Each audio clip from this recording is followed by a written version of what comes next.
Hello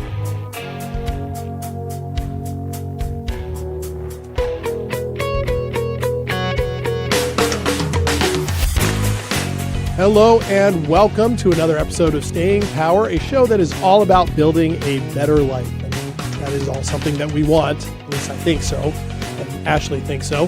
And every week we get together to talk for just 1 hour or so about one element of what building a better life can look like. And we hope it's something that resonates with you. And who's we? Me, JDK Winnikin, and across from me, as always, completing the ensemble, making the whole thing work, is my friend, my business partner, my creative consultant. What? Yes, Ashley Knievel. Hi, you. Ashley. Hi. Well, yeah, this is a creative endeavor that we're doing here, right? This feels nice. Yeah, it is nice. And, by the way, Happy New Year's Eve to everyone who's listening. And Happy New Year to you, Ashley. Oh, thank you. I know. We're right there. I know. It's wild. Just a handful more hours, at least at times of this recording. So snap. Exciting, right? Hard to believe we're already here, isn't it? Are you doing anything for New Year's? How you ringing in the year? I commemorate every year. I do stay up. Yeah. I like to be awake, but I tend to like a quiet New Year's. I kind of like to mark it with just a little bit of silence and just kind of reflection, contemplation, looking forward, because, you know, the rest of the world just keeps going, right? The mountains, the trees, the oceans, the wind, it's all constant. And time is what we create, right? So I like to acknowledge that. So it's fun. How about you? Same. I like a nice, quiet, like dim the lights, maybe have like the little twinkle lights or like some candles. There you go. And whatnot. Okay, well then, ring in the new year that then way. It's official. Then I'll glass make sure of champagne. There you go. There you go. Yes, you always have to have a glass of something to toast. But then I will make sure I send you a text as soon as possible, since I know you'll be up. Of your dark room? Yeah. From one to the other. Happy New Year. From one dark room to another. So, that works. Anyway, well, all the best to you, of course, for 2026. Same. And to all of you out there, we hope you have a wonderful new year and that you've had a wonderful holiday season. And remember, if you want to catch up on any episode of Staying Power, you can get this as a podcast wherever you get your podcasts. We also have our YouTube channel. If you'd like to watch the show, we would love to have you show up there and subscribe and leave us a review. You can also find out more about us at our radio home, 1150 AM KKNW in Seattle. And at all those locations, you can find show notes. You can find ways to contact us, particularly our email, stayingpowershow@gmail.com. We'd love to hear from you. So, all right, Ashley, it is New Year's. So, I mean, New Year's brings up really interesting things for people, right? It's, as we just said, it's a time of reflection. It's a time of looking forward. Last year, we talked about how resolutions don't really work, and we might do that again to a certain degree today. But I really liked how you wanted to talk about tonight's topic. Oh, yeah. Which is a New Year's themed topic. I mean, we should do that. But I really liked how you framed this when you came up with it as an idea. Yeah. I remember how I framed it. You trying to remember how you framed it? Yeah, it was so good. It was so good. What was it? How did I say it? You said, what we should talk about is New Year's as excitement and spice of life opportunities rather than what's my resolution, what's my goal, what's this thing. Even though those are okay, I liked the vibe you were going for. You called it the spice of life. Spice of life. Yeah. Yes, that's right. Thank you for that reminder. Okay, you remember now? You've had such a busy week. Yeah. It's a busy time, right? It's been, at least in my industry, it has been a stretch. Yeah. It's okay. Yeah, you've been mentioning that the last few weeks. So you survived it. Survived. I'm That's looking good. Great, obviously. You are.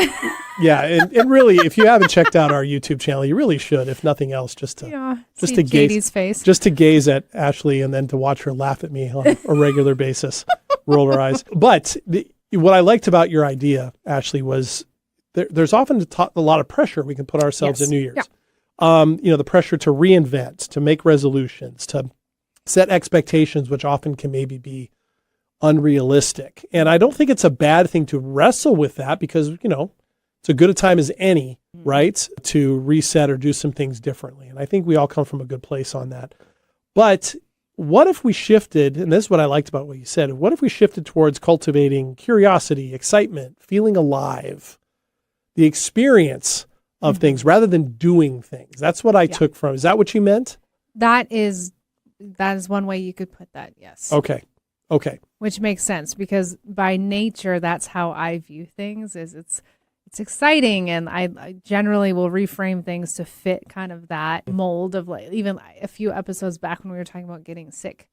And I'm like, I'm always excited because I'm like, okay, what are the regimens I'm going to do? What are the things I'm going to help support my body with? And I'm like, it is wild. So excited. It is wild. Yeah, that was something. I remember being really surprised by that. Like, wow, she gets excited about being sick. That is true, process. Though. And what I do want listeners and viewers to know is she's absolutely right about that. You do approach everything with a lot of excitement, unless you're really angry, and then you're not excited at all. No excitement, no trace. No excitement. And what I appreciate about it is it's a reminder to me that we get to choose how we confront something. Because I can get wrapped up in, because you know me, I like to reflect, I like to look back, I like to study, I like to dig into perspectives and that type of thing. And so I can kind of unknowingly in that process put pressure on myself, because I do have a real natural drive to keep doing things better than I've done them, to keep growing, to keep expanding. But you have this vibrancy about it, which I really liked, that I think sometimes runs counter to how we view New Year's. Particularly these last few years, it's been so, there's so much going on in the world and so much, so much negative energy and things like that. So, but what's interesting about this, so of course, I immediately dug into the science. Here we go. Science, okay, of this. Here's what's interesting. If any of you out there gets anxious at the holidays or anxious around New Year's, here's something interesting that's actually, I think, really cool. Excitement, cultivating excitement, hits the same area of the brain that cultivating anxiety does. I could see that. It does. It hits the same spot. And actually, and what it does, though, that's different, is excitement, cultivating that and just deciding to be excited, gets you immediately curious and thinking about possibility and exploration, which puts you in the prefrontal cortex, as opposed to the other one, anxiety, which is self-criticism, right? And kind of negative views of oneself. And so the very idea of just being excited about the new year, to make the decision to be, can actually make you excited. Yep. And I'm obviously living proof. But I mean, to be fair, because usually at least I believe, when people are making resolutions or, when they sit down and they're like, hey, what are we going to do? What am I going to change? Yeah. What's the big goal? Like, right. Because we're looking for areas to improve. And usually I think people look for the improvements. They look to their faults first, the ones that they will actually grant themselves as a fault of like, oh, I need to be better in this. I usually don't hear people being like, I have an anger problem, I'm going to try and be better about that. Not those ones. It's more like, oh, I want to be more physically active. So, right. In that regard, it's a fault that they feel like they're not active enough. So they're going to put themselves in an opportunity to do more. But maybe instead of not looking for the faults, but like we were saying, is look for the things that are spice of life, like new things. Right. That could bring more opportunity and more fun and more memories and new things to try. Sure. Yeah, I think that's exciting. And you could even reframe the very things you were talking about from that same point of view. Rather than focusing on, I'm going to lose 40 pounds this year. Get excited about of getting in better shape and feeling better and seeing what happens. Right? Creating an open-ended question of excitement. What would happen if I walked every single day for 20 minutes or as many days as I could for 20 minutes? What would change? What would happen over time? Being open to things and recognizing that things don't ever go the way we plan, right? As important as plans can be, they don't ever quite go according to plan, but also just seeing what you're capable of doing. And yes, the spice of life, though, is like the zest of life. What are the things that you can do that will be fun, but also challenging and bring you more enjoyment? Maybe even bring some discomfort along the way, right? But things like that. So I think that's kind of a fun way, I think, to go into this next year. And that's why I'm excited we're doing this on New Year's Eve, right? It seems like the perfect time to talk about it. So, all right. So a few other things on the science front, okay? With this before we get there. So I already said anxiety and excitement trigger the same parts of the brain, and they trigger similar responses except for one area. Excitement doesn't trigger cortisol, the stress hormone, the way that anxiety does, right? And yes, I recognize that there are plenty of people who struggle with anxiety, that the idea of just deciding to be excited may not even feel possible, right? And so if you are one of those people who are listening, I would say don't pretend that you can just force excitement, but be open perhaps to the idea of what excitement could look like. And when you find it, allow it to happen, right? Even if it's over something pretty relatively small in your, in your estimation. The brain also loves novelty, right? And you like novelty. I know you like trying new stuff, right? You like doing new things. I do. Yeah. You like those things. And that produces dopamine, and we appreciate all of that. And what dopamine really responds to, anticipation and curiosity, which excitement does. So if you plan to go on a trip, for example, to a new place, even if it's only an hour away, you get both of those things. You get that dopamine effect. It's not just achievement that does that. We tend to think like, if I accomplish this goal, I'm going to feel great. I'm going to get a dopamine hit. You will, but it's not just about that, right? When you add novelty and meaning together, right, you get motivation. Those two things together. And then, of course, perception shapes possibility, right? And this is one of the things I love about you in general, Ashley, is you choose perceptions that open up the most amount of possibility for you. And it's something that I learn from constantly, that I remember that how I choose to perceive something is going to determine what I see as possible from it.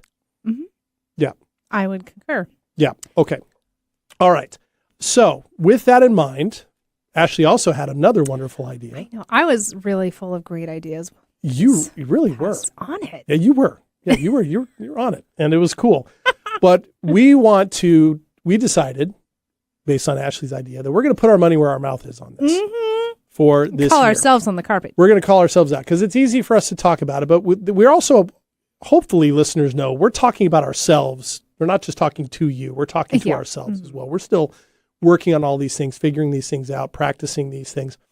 But we decided as a way to show what we're talking about and to see how it goes over the course of the next year. And perhaps if you choose to join us in this, more to come on that, we would each choose something to commit to over the next year that we will do and continue to report back to all of you on a regular basis, both on this show and on our social media feeds and a few other new things that are coming up soon in 2026. We would choose to do this, and it would be something that we'd be excited about and would push us a little bit in our comfort zones and would create some immediate accountability with, first of all, each other, Ashley, but then with all of you. And so we're teasing that a little bit. Do we have time to go into those just now? I mean, I think we're quick. If we're quick? We're quick. Do we want to save it now or do we want to?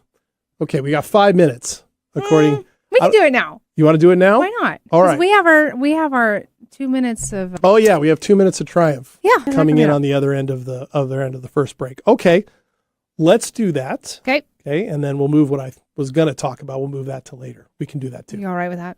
I think so. Okay. Now that we've teased it, we should talk about it. Okay. So you first as or me? always, go first. Oh, okay. Well, it was my idea to do this, and I was thinking of I want to do something that I feel like is obtainable. I want to set myself up for success. And I want it to be something that I will grow into, that will help grow me as an individual. Could it be fun? Could it also be beneficial? So, and this is kind of probably one that a lot of people choose, but I'm really going to try and commit to this. Like, I really am going to hold myself accountable with the listeners and you and myself, is spend an hour per week learning a second language. And I'm probably going to choose Spanish. And it's very common language around nowadays. Like, a lot of people know a little bit of Spanish here and there, but a good number of my patients come in speaking Spanish, and one of my assistants is fluent. So I'm like, perfect. This is great. I'm surrounded by people that are going to help, but it also is going to help me communicate with people that don't know English. Even if it's just basic, like helping them with like smaller things.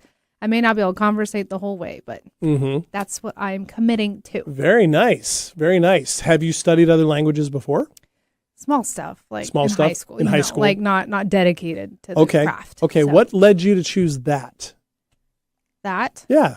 Like, I mean, you realize you have patients and things like that, but the idea is to help them they'll feel more welcome. You'll have better idea of how to help them. Because, I mean, I work in healthcare. So if you can speak the same language as the person coming in and it's about their health, Goes a that's long a way. huge difference. Or if it's about like money and paying for things. Like you want to make sure that they understand and that, you're speaking on the same language with things like that, or just there's so much that can do. But that's the first thing that came to mind of where I could really utilize something like that. Yeah. And plus it gives me another way to talk. So Right. that's also great. Right. This is true. And you have somebody you can converse with in that language. Exactly. Yeah. And I have some recommendations on how she should do that. But Okay. We'll talk about it later. Do we have time for JD's? Do we have time? 3 minutes. Okay. We do have time. Let's go. Thank goodness for Nathan behind the board. Thank you. Thanks, Nathan. Okay. So mine is a challenge. And the reason why is not because I'm not a friendly person or I don't know how to talk We all or anything know like that. those are not true. I know, but how we all know this. Yes. And believe it or not, I do spend a lot of time on my own. I spend a lot of time writing. I spend a lot of time, doing work. I spend a lot of time one-on-one coaching. I do a lot of that. I'm not always out and about. My life can feel very, very limited sometimes. And we also live in a period of time where I think, generally speaking, certainly across this country and in many areas around the world, we're living through what's being called by many people a loneliness crisis. And really what I think that means is people are struggling to connect, but they really want to connect. But they think it's really difficult, right? And for some people it can be. But we've had a lot of challenges over the last 5-10 years that have made this type of isolation or that type of difficult feeling feel even more palpable as time goes by. So I want to challenge that in my own life and hopefully push other people to do the same. And this is what I'm going to do. I am going to introduce myself to a new person every single day of 2026. Snap. Yep. Every single day. Every single day. And it does New not person. count if someone introduces themselves to me and then I introduce myself back. Okay. Which means it's going to force me to, even with my routine is going to have to get me out in the world a bit more. It's going to have to get me out of my house where I do a lot of my work. It's going to even have to get me out of the studio where I do work. It's going to have to get me out, moving around, paying attention to the world around me and paying attention to the possibility of just talking to somebody brand new. So is it like you're going to introduce and conversate a little bit with somebody? As much as someone's willing Can't to just do be that. like, hi, I'm JD. I'm JD, see you later. No, on that famous podcast you Right. probably should be listening to. Like, No, it's actually, yes, with the intent of that. Now, some days that might be the person at, a checkout counter. It might be that, right? But it might not be. All right. So I'm every single day, and then I'm going to report back on what that experience is like. You're going to have some great stories. I think so. I think I'm also going to have some unexpectedly weird ones, but we'll sure. see how that goes. Okay. So that's the announcement. We'll come back to it. We'll be talking more about it in the weeks ahead and on social media. But let's go ahead and take our first break here on Staying Power. When we come back, it'll be our weekly segment. This week it is 2 Minutes of Triumph, and we have more to talk about this spice of life here on New Year's Eve. Be back in just a minute.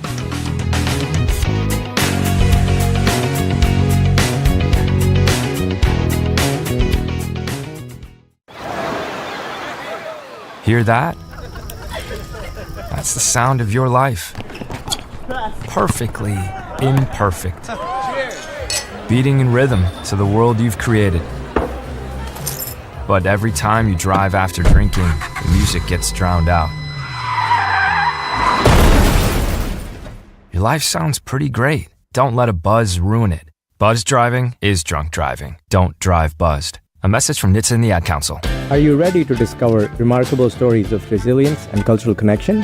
This is Diaspora, a show sharing the journeys of first-generation immigrants from the Indian subcontinent now building their lives in North America. Inspiring, insightful, and always engaging, Diaspora offers a unique perspective on the immigrant experience.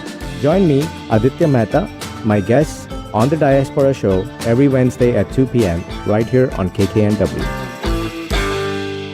Smart Talk for Smart People. Alternative Talk 1150 AM.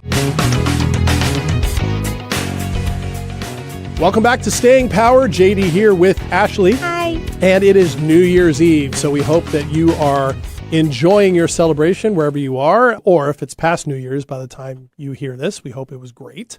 And welcome to 2026. So before we get into talking more about this spice of life idea, this way to approach New Year's, it's a little different than usual. Let's do our weekly segment where Ashley and I each take 2 minutes to talk about something that happened this past week, what we learned from it, and all in the name of vulnerability and connection, all the things that are so important to us on this show. Here we go. 2 minutes of triumph.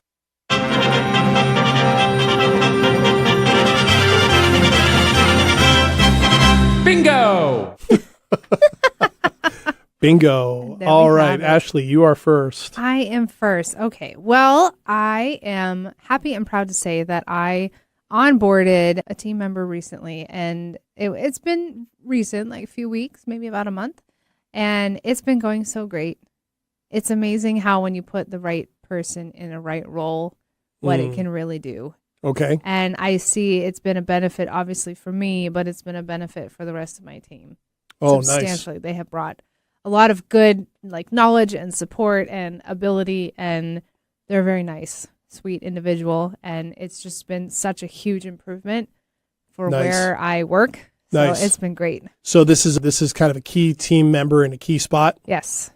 Boy, that makes all the difference. It makes a huge difference. It's a huge difference. Yeah. And I know for a fact that you guys put a lot of work into looking for this person. So that's got to feel validating, if nothing else, and gratifying. Yeah, as well. and it's a two-way street. Going through that process of trying to find somebody is like, yeah, we want to fill the role and we're looking for somebody, but we want them to feel like we're the right fit for them too.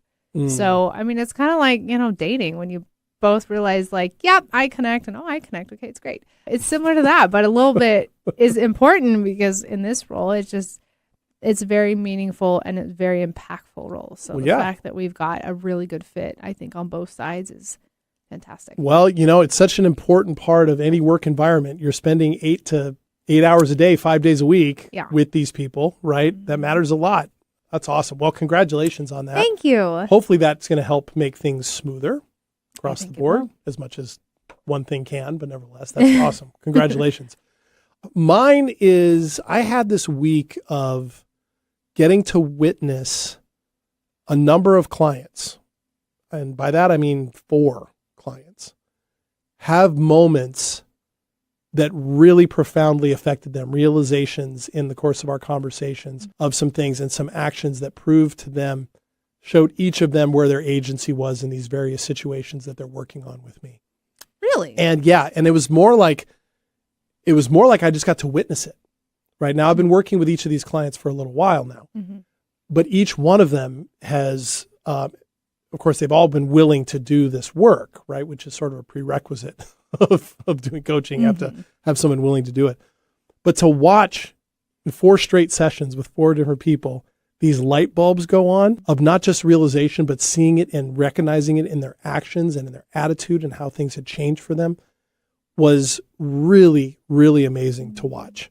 And I felt like it wasn't really an accomplishment on my part. It wasn't. It was their accomplishment. But that I got to see that helped me frame some things going on with me in a little bit of a different way and go, oh yeah, okay.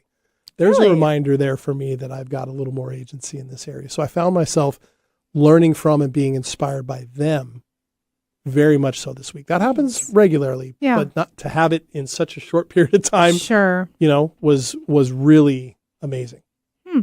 That's awesome. Yeah. Yeah. It was fun. And it came along at a really good time right before the new year. So, what a way to ring in that spice of life. well, and they're going to be listening to this episode at some point if they, if they do their homework, right? All right. Anyway, I'm just kidding. All right. Okay. Thanks. Well, that's awesome. I love the triumphs, right? They're great. Yeah. I like both of our segments. Oh, they're great. honestly. They're great. Yeah. And I think next week we'll do 2 minutes of terror just to kind of keep it, switch it up. keep switching it up. Okay. All right. So with this spice of life, Ashley, where do you want to go with this? Because we put forward now what we're going to do, right? What we're doing. What is it about this spice of life idea that, really expand upon that's going to be useful for everybody listening? What is it about that? Because you're a person who lives spice of life. You do it more so than almost anybody else I know. Really? You do. Oh, interesting. You do. You do. Now, you sometimes lose sight of that because you're busy a lot, right? And you work in an industry that requires that. But when you're not out of that, there's something about how you vibe that I think is pretty much what you're talking about here. Well, so let's talk about this. Let's roll with that. Let's roll with that because rather than, you mentioned it earlier, is rather than goal oriented, rather specific things, it's about a feeling, about something else. Let's explore that. Like, what could those be, for example? All right. Well, an example actually comes to mind. I was just speaking with somebody the other week, and they asked, and this is like an example of what you mean by like, I find the spice of life, is they were asking me like, what time of day do you prefer to work out? You a morning person or a nighttime person? And I'm like, well, honestly, either or. And, just depending on scheduling or whatever. And they were talking about how they struggle to get up in the morning workout, that they think morning workouts would probably be beneficial for them as opposed to working a full day and then trying to get, because you never know how your day is going to go. So are you going to have like a smooth sail day where you got plenty of energy and a good attitude, anticipation, go to the gym, or is it going to be like, no, I'm just really dead, I need to go home type of thing? And so she's like, I want to go in the morning, but I hate the early mornings and whatnot.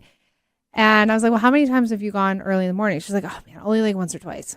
I'm like, well, I would, encourage or challenge you to go a few more times in a row in the morning, because you already are walking into it, the idea that I don't like this. And when you come out on the other side, you're grateful you did it. You're proud of yourself, but you're still like, but I didn't like it. And I'm like, give yourself the opportunity to find something that you like in it. But if you only go 2 times and both times you're like, I don't like it, well, you're not going to find something you like in it. But if you go like 5, 6, 10 times, then all of a sudden you might be like, oh, wow, actually in the morning, now that I've done it a few times, I've learned this. Right. That there's one thing in there. Yeah. And it gives yourself the opportunity. And I think that's what people fall short on, unfortunately, is they don't give themselves, they don't stick to something long enough to find the opportunity, the other spice of life in it. Right. Even if it's still something that they don't getting up early in the morning.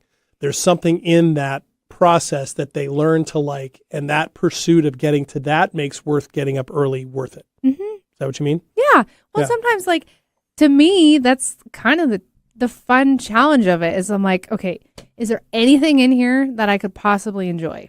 Is there anything that's positive in this besides the obvious, like in that example, you're doing something good for yourself, right?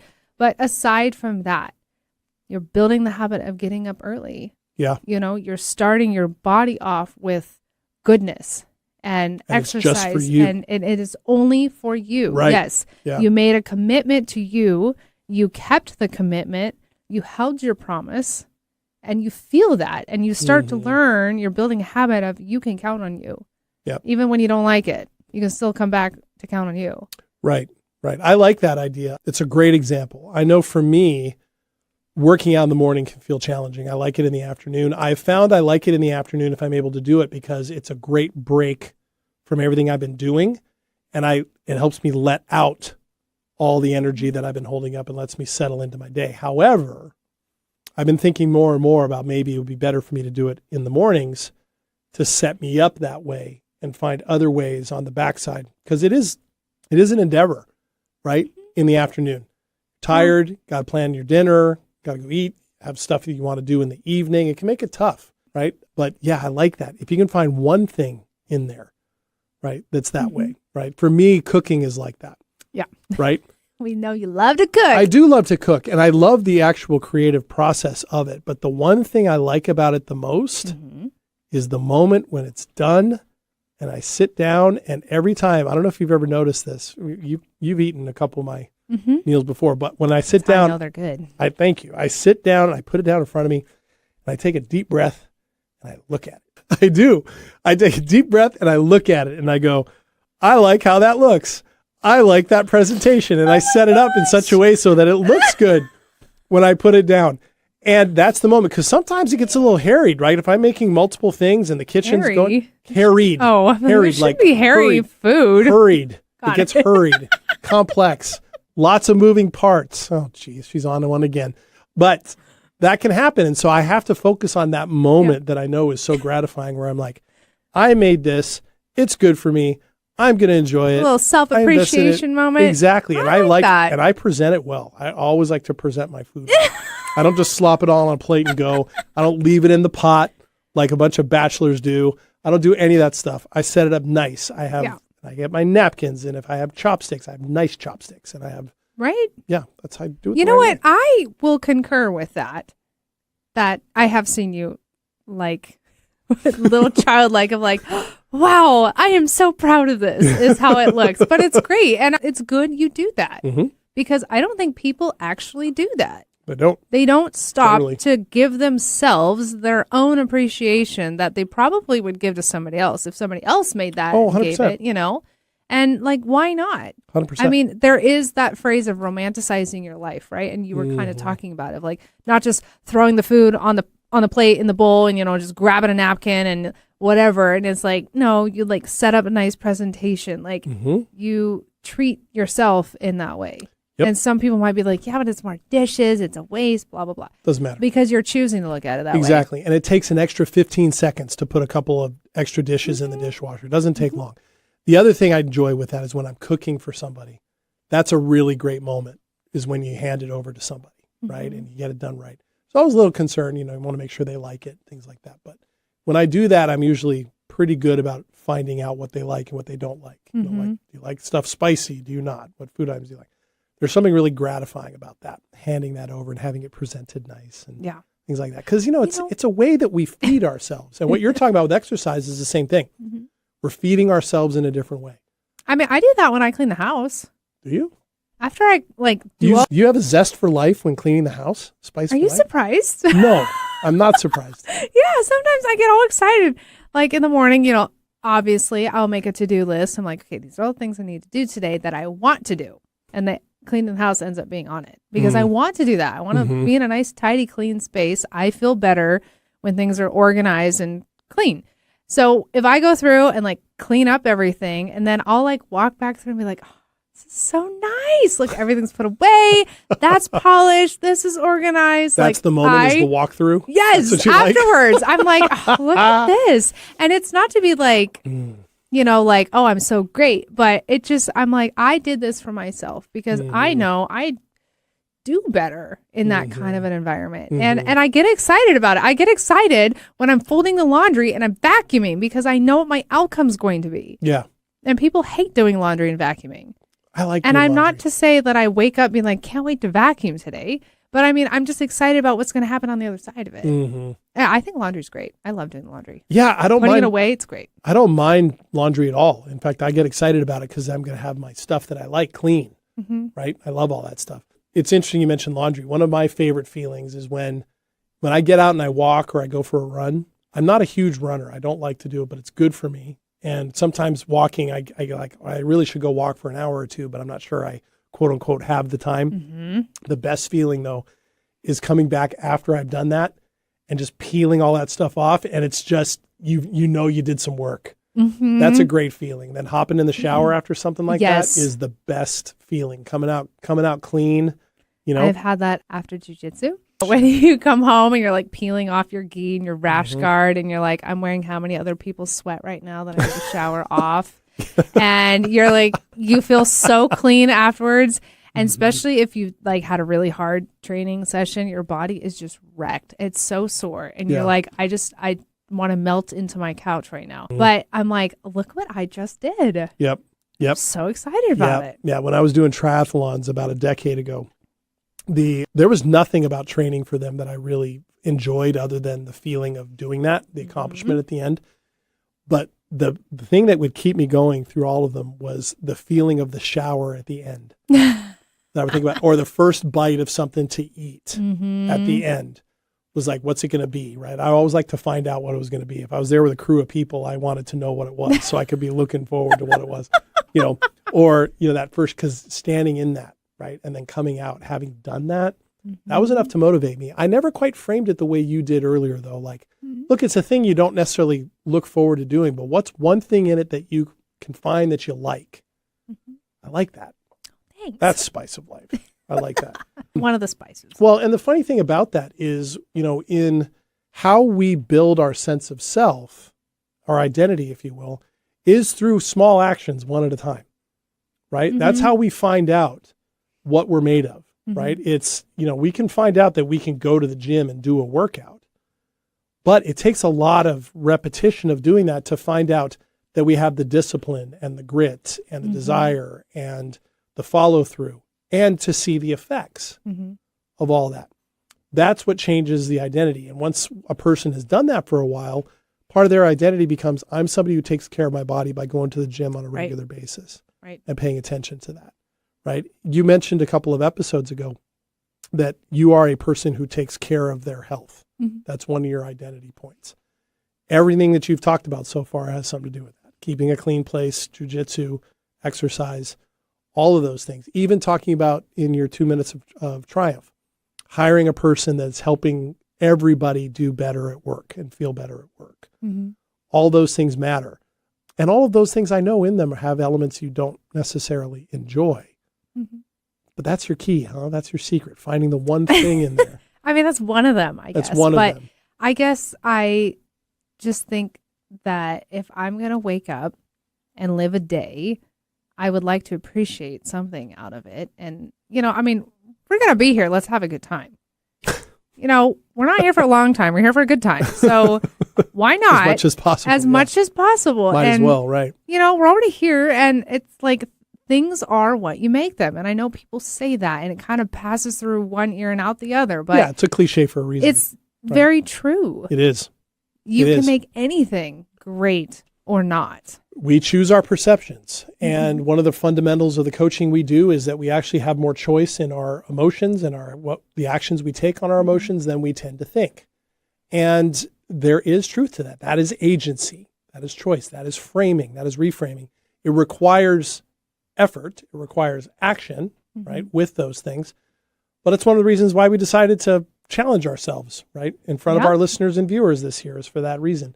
So I think all of that is really good. So good stuff. Thank you for explaining that. And those are great practical applications. I hope all of you now look at doing laundry a little bit better, a little bit more positively now, thanks to Ashley.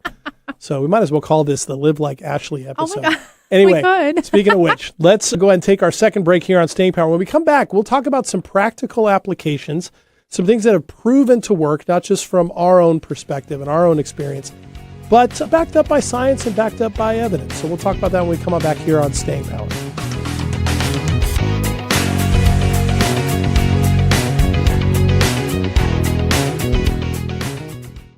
The more you listen to your kids, the closer you'll be.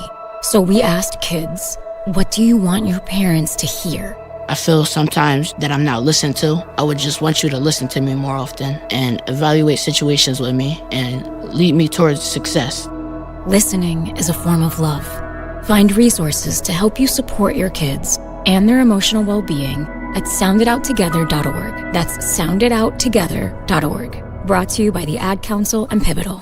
Hello, I'm Chris Erdman. Every Wednesday at 8 a.m. on KKNW, I sit down with inspiring entrepreneurs, creative minds, and game changers to uncover the real stories behind their business. On my show, Made of More, we explore the challenges that they've overcome, the breakthroughs that they've celebrated, and the mindset that drives them forward. If you're ready to unlock your full entrepreneurial potential, Made of More is the show for you, because here we know you are made of more. Every Wednesday at 8 a.m. on KKNW. Tech, health, politics, design, and more. We cover a lot on Alternative Talk 1150. Welcome back to Staying Power. JD here with Ashley. Hello. And we are celebrating New Year's Eve tonight, the end of one year, the beginning of another year, by talking about the spice of life. And of course, who better to talk about spicy than Ashley? Of course. I can be spicy. Yes. Yeah, that's all right. That's all right. It's good. And hopefully what you're getting from this so far is that we're talking about designing your next year, right? It's not just creating a goal for next year. It's designing your next year. That's kind of the term that keeps coming back to me. You're talking about deliberate design, actually. Yeah. That was what you were thinking about with this. And a deliberate design that is focused, you've used words like excitement, spice of life, terms like that. Really, though, what we're talking about is designing a year that feels alive. What does it mean to experience aliveness or being alive? Yes, it's trying new things, doing new things, challenging yourself, enjoying small things, finding the one thing you like, even in the things you don't like to do, to make it worthwhile, make it easier to do. What is that you can do? And so we wanted to suggest some practices to all of you listeners in case you want to join us on this on this challenge of doing something new. Here are some things that we can be taking a look at. How can you craft your own alive year? So Ashley, let's just kind of go back and forth on this. Where would you like to start? Practical applications. Well, I would say, first thing is you should do a kind of an audit of your life and yourself to really figure out, kind of like that game little kids play, like when you're warmer or colder, when you're getting closer to it, it's warmer, right? Further colder. Do that with your life. Ooh. Like what what makes you feel better, warmer, more excited, and get closer to that. It's an aliveness audit. Yeah, right? Okay. Like, pay attention of what makes you feel really good and really excited, and figure out other things that could be similar to that. And then also pay attention of what makes you feel really drained or kind of down in the dumps or not very supported. Okay, now you have your scale of things. And obviously the ones you probably want to do a little less of, and the other ones you want to do a little more of. But it's good to have that foundation. And then when you have those, decide out loud in your brain and talk out loud to yourself. It's fine. It's normal. But what do I want more of? What do I want my life to be more textured with? Ooh, if textured. I could be in a room of my life and design it, what would I want it to look like? What kind of elements would I want to have in there? Wow. And then realize, like, oh, my life could actually be that way? Nice. But it takes the realization first. You got to figure that out first. I like that, warmer versus colder. Because when I think about it that way, I can identify those just off the top of my head. And so what does that mean? Right? What should I do with that? And I like the word texture because it adds, what does texture do? If it's food, it adds flavor, right? It adds an element to that. It enhances that. If we're talking about a fabric, it makes it all that more interesting. It makes it show up a different way. I like that a lot. Well, so it includes his sensories. Yeah. Yeah. Visually and everything. Oh, yeah. man, that's really good. All right. Okay. What do you got? Well, I would build off of that and then say, if you have one already, stick with it. Or if you want to add a new one, find a daily practice and don't make it huge, right? We're talking about doing some things in our challenge that are a little bit bigger than what I mean here, but small specific things that are values linked, right? And if you know what your values are, you can kind of pick one of those and one that you want to do. If one of your values is to keep yourself at peace, maybe the daily habit is to write down each morning how you want to show up that day, or how you want to handle something that's coming up that day that ensures that you follow that value, right? It could be something like that, but it should be specific, and it also needs to be something that can be missable but easy to return to, right? So if life happens, and it does, right? What can you do to get right back to it, right? So you don't want it to be something that's so big of a daily habit, like making it too big, like I'm going to go run every single day for 2 hours. Probably not realistic. But something, if you wanted to get out on a regular basis or do 10 minutes of walking either outside or on a treadmill or something like that at home, you can miss that and return to it the next day, right? Something like that. Because what daily practices do is they help us in small bite-sized chunks make the longer term changes that we want to make. And oftentimes we try to make those big changes too quickly because we want to get to the result that we want faster than we really can, right? Which is the equivalent of saying, I want to be able to, bench press 200 pounds someday and trying and going and doing it on your second try, right? Not only are you not going to do it, you're going to get hurt, right? And it's going to set you back. So choose one daily practice, make it values-based and missable but returnable. All right. Okay. I would say another one would be similar to what I said earlier about trying to find the possibility in something. Allow yourself the opportunity to find something in there. But also then there's the question of like, what would happen if I kept showing up, if I kept doing the thing that I committed to? Because we're sitting here and we have lived X amount of years on this earth, and our listeners have done the same. And a lot of times I imagine, because I have been there too, that people get to New Year's Eve, they get close to that time period, and they look over their last year and they're like, oh, it was such a rough year because XYZ, maybe people passed away, you broke up, you lost your job, it was horrific. Something great happened. Didn't accomplish what you wanted to accomplish, Getting there. Getting there. So, you look back on life and you're like, oh, that was such a rough year. Cannot wait to close the year. And then other people have had great years. Maybe they got married, they had a baby, they new job opportunity, they did some things that were mile markers that were fantastic. And they're like, great year, totally worth celebrating. Aside from those giant pieces that forced your life alteration, if you took those out, would the rest of your life look the same if it was lined up year after year after year after year? Probably because it was the big life things that altered the path that made it great or not. And what people miss is a lot of their life alterations can happen in the small areas. It's in the daily. In the dailies. In the daily, in the mundane. And that's usually where in the past I have gotten upset with myself because I'm like, I just went a whole nother year and it's pretty freaking similar to the year before and the year before and the year before. And not some of the bigger pieces might have changed and rearranged themselves in my life, but me as an individual, did I change? Did I do anything? Am I any different than who I was a year or two ago or whatever? Right. And that's where people sometimes get frustrated and upset. And then they're like, this is going to be the year I'm not doing that. Yeah. And I'm like, okay, so then what does that mean? If you're not going to live the same year over and over again, then what? Right. And it begs the question, if the idea of doing those little things is to make sure you have a better year next year than you had this past year, you can't guarantee that through just your own actions. For the very reason that you talked about, outside things can happen, unexpected things can happen. So in some ways that's the wrong gauge, right? If we're going that right. But if we're going on what are the things that I can be doing more that I know benefit me on the daily, those smaller things that require continually showing up, you might actually see at the end of the year, if we look at it that way, oh, I have grown, I have shifted, right? Some of these things, even the tough things that happen on the outside, can teach us lessons or give us realizations or help us appreciate things more deeply than we did the year before, right?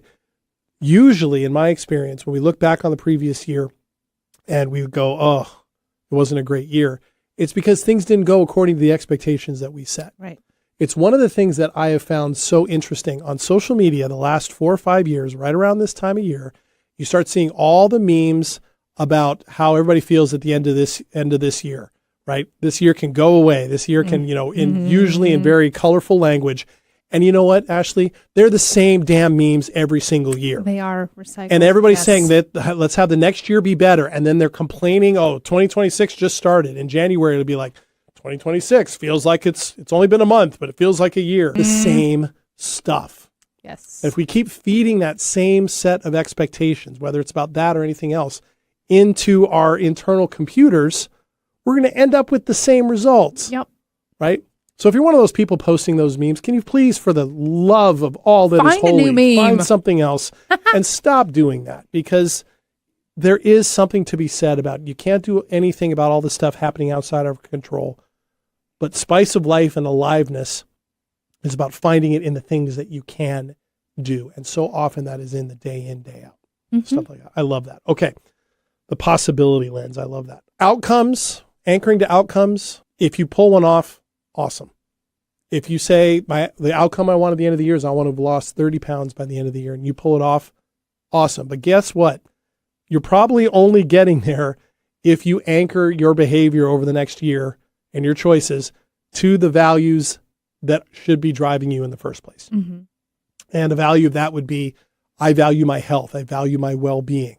I want to feel more settled, right? I want to be less hard on myself, those types of things. We need to anchor to our values. And if you do not know what your values are, and I don't mean what you believe in, those are different things, right? Beliefs are different than values, right? And one of the things I always like to point out is there's also a difference between what you believe and what you know. And we can confuse them sometimes, right? What we know comes from that space within us that when we're connected with ourselves, when we're grounded, when we're present, our minds and our emotions are speaking the same language. Those are the values that we come back to, right? Those are the things that we know. We know that kindness matters. We know that love matters. We know that teamwork matters, right? Beliefs are how we maybe need to get to something, right? Or I believe in this, or I believe in that.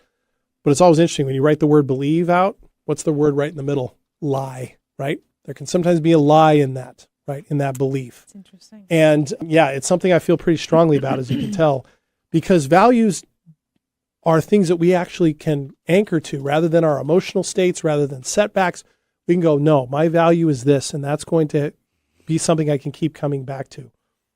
And so letting curiosity, courage, or being present, let those be the metric for the year. Is it, when you look back on 2026, if you say, I was a lot more curious this past year, and here's what I did with that. I read more books. I went to more places. I talked to more people.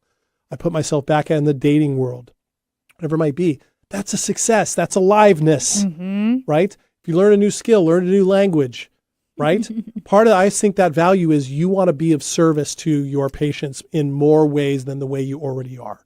And you're having an experience now with a new team member on board. It's helping everybody out. You're going to have more bandwidth to be able to do this. So you can show up better. That says a lot about your values, right? Yep. So those things, let those be the metric, not the outcomes. I like it. That's a really strong point for people. I think a good takeaway. Thank you. For sure. Appreciate that. We have a few more minutes. I think we should go over some pitfalls. Oh, good idea. If you have any in mind. Yeah. You want to start or you want me to Sure. start? Oh, no, I can start. I would just, part of the, and this is a little close to home. So, the whole spice of life, and I get excited is I'm like, what all can I do for the year? And I'm like, I can do so many things, which is true, but you can only do one at a time. And I would say, be reasonable. Don't overload the year. Don't, advice. Make a list of 10 changes you want to do or something like that. We all know that's going to not make it. It's going to go out the door in 2 weeks. Yep. If you make it that far. Yep. But not to overload the year. And maybe if there are certain things you want to do, then do one per month, and dedicate something like that if you really want to strive for something, but to just not overload yourself, because that's how you can quickly lose the momentum, you lose the excitement, and the excitement will come and go, but you will be setting yourself up for something that's not successful. Yeah. And then it will feel like a waste of time. It will feel like, why did I even do this? And I knew it. I wasn't going to keep this up. Yep. And that fits in with why outcomes, establishing outcomes as a standard leads to that overloading, right? I love that. Another pitfall to avoid, waiting until you feel ready, quote unquote. Right? Guess what? You're never really going to feel ready. And if you feel ready one moment, you might not feel ready the next moment, right? It's a moment that when we feel that, we're like, I got to feel ready. I just got to know. That has everything to do with wanting to control the outcome, not wanting to make a step that goes wrong, or not be disappointed that something doesn't work out the way you want it to. Or perhaps not to repeat a failure you've had in the past. You're taking a step again that you've taken before and it didn't work out so well. Right. You're never really going to feel ready. That's a belief, right? You don't need to know that you're ready. What you need to know is you have the capacity to try and adjust to whatever happens, whether it goes well or whether it goes poorly. So don't wait to quote unquote feel ready. That is a myth, and it will keep you frozen more often than not. That's a good one. Thank you. What else you got? I would say the all or nothing idea, like burn the boats. Oh, it's very drastic. It's very dramatic. It's very heavy. Yeah. And it usually will result in failure.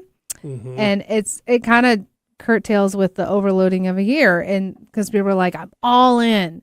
Like, I have to do all this. And maybe you have something really large in life, like you need to move and start your life over in another country or something. So then, of course, that is kind of an all or nothing.